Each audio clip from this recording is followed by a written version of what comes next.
2026 সালের আইপিএল শুরু হতে পারে ২৬ মার্চ।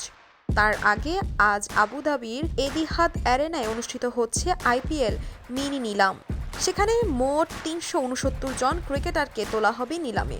প্রতিটি দল সর্বোচ্চ ২৫ জনের স্কোয়াড পূরণ করলে নিলাম থেকে সর্বোচ্চ ৭৭ জন ক্রিকেটার দল পেতে পারেন।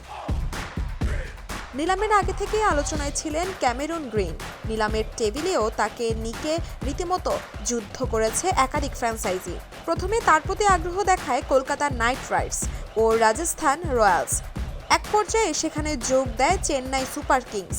শেষ পর্যন্ত ২৫ কোটি ২০ লাখ রুপিতে এই অজি অলরাউন্ডারকে দলে ভিড়িয়েছে কলকাতা। এর আগে নিলামের শুরুতেই নাম উঠে জ্যাক ফ্রেঞ্জার ম্যাকগার্কের, তবে তাকে দিতে আগ্রহ দেখায়নি কেউ। নিলামে প্রথম ক্রিকেটার হিসেবে দল পেয়েছেন ডেভিড মিলার। ২ কোটিতে তাকে দলে নিয়েছে দিল্লি ক্যাপিটালস। অভিষিক্ত অলরাউন্ডারদের সেটে Gus Atkinson, Rachin Ravindra, Liam Livingstone ও উইলিয়াম মোল্ডার অবিকৃত থেকেছেন।